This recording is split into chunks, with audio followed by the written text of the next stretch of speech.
Tata advance system limited ने आज तक 1,70,000 से ज्यादा आर्मी व्हीकल्स आर्म्ड फोर्सेस को प्रोवाइड किया है। TASL और एयरबस 20,000 करोड़ की डील के तहत ये दोनों कंपनियां मिलकर C295 की असेंबली लाइन धोलेरा SIR में बनाने जा रहे हैं, जिसके लिए टाटा एयरबस ने नवगाम, जहां धोलेरा इंटरनेशनल एयरपोर्ट बनाया जा रहा है, वहीं पर 1426 एकड़ लैंड एक्वायर कर रहा है। ये इंडियन डिफेंस के इतिहास में एक बहुत बड़ी डेवलपमेंट है।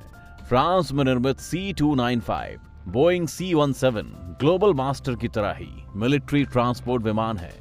कुछ समय पहले रूस यूक्रेन वॉर में यूक्रेन में फंसे इंडियन स्टूडेंट्स को C-17 ग्लोब मास्टर में ही इंडिया वापस लाया गया था। C295 मिलिट्री ट्रांसपोर्ट प्लेन्स के 30% भाग मेड इन इंडिया के अंतर्गत इंडिया में ही बनाए जाएंगे, जिनको Indian vendors, Bharat dynamics, BEL इत्यादि कंपनियों के द्वारा बनाया जाएगा और वर्ल्ड क्लास सर्विसेज प्रोवाइड की जाएंगी।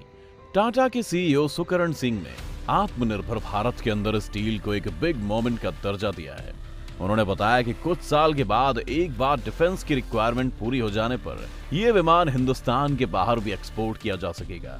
हिंदुस्तान आज तक C-17 ग्लोबल मास्टर एयरलिफ्ट का प्रयोग करता रहा है, जो डिफेंस की ट्रांसपोर्ट रिक्वायरमेंट को फुलफिल किया करती थी। वहीं दूसरी तरफ एयरबस और टाटा की इस पार्टनरशिप से प्रभावित बोइंग इंडिया जैसी मार्केट को हाथ से निकलने नहीं देना चाहता, और यही वजह है कि 6 मई 2022 को बोइंग के प्रेसिडेंट मिस्टर डेव कोल्हो ने प्राइम मिनिस्टर मोदी को कॉल करके इंडिया में बोइंग की पॉसिबल पार्टनरशिप के मुद्दे पर डिस्कशन किया, जिसमें हॉल, डिफेंस मैन्युफैक्चरिंग और एयरक्राफ्ट फैसिलिटीज को बढ़ावा देना है।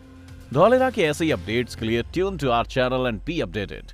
कैसा लगा आपको हमारा ये वीडियो, कमेंट्स में जरूर बताएं and call us on 9800 000 236। Signing off.